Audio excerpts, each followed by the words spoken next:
تعالی په شروع د سورت کې فرمایل قد افلح المؤمنون، یقینا مسلمانان کامیاب دي.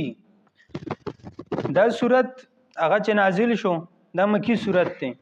په مکه کې په مسلمانانو باندې ډیر زیات ظلمونه وشول، ډیر زیات ظلمونه په کېدلو. هغه سره سم موجود نو مشرکان به ورته خاندل وي ګوره مسلمانان شو نو تکالیف په دې باندې اوس رالل، دا د مشکلات او تر مخې ته دي نو خنداګانې به هم ورپسې کولې. بل دا چې کوم مسلمانان شیو نو هغه د اسلام نه مخکې چې د هغه کوم کاروبارونه او تجارت او د هغه کوم مال او کوم کورونه او د هغه کورونو پورې د هر یو چیز نه خلاص شیو، مشرکانو په قبضه کړی وي، هغه به سره ظلمونه کول، تجارتونه خراب شیو.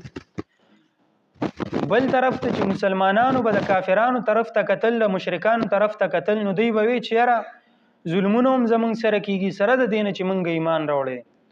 او بل طرف ته چې مشرکان دي کافران دي نو هغه په مزو کې دي، ځکه مال او دولت هم هغه سره ډیر دی، تجارت هم خپ طرقې سره روان دي. ورسره چې کوم قریش دي نو دوی سره د مکی هغه مشریوم ده، نو په دې کې وته هغه عزت هم حاصل لې، دي زمال هم شته، دي سره عزت هم شته، نو دا هر څه خو دې ته حاصل لې. نو الله تعالی په دغه وخت کې دا آیت کریمه راولي قد افلح المؤمنون، یقینا کامیاب دي مؤمنان.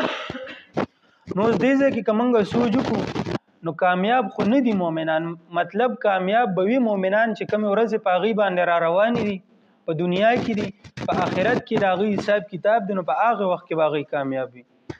دې ځکه قدم راوړو افلح دې تمازي وي د تیر شوی زمانې نه تعبیر په دې سره وکم، ځکه د تیر شوی زمانې نه چې مونږه هغه خبره کوله که یو انسان بل انسان ته وي، یو رور بل رور ته وي دا کار مالو کنه هغه ته وي بس داسې وګڼه چې دا کار وشو، نو دې مطلب دی چې دا کار به زه خامخا کوم، په دې کې هیڅ شک نشته.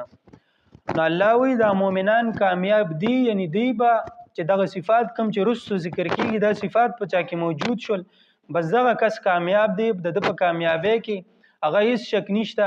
هیڅ انسان دا سوچ نه کوي چې را دی به ناکام شي.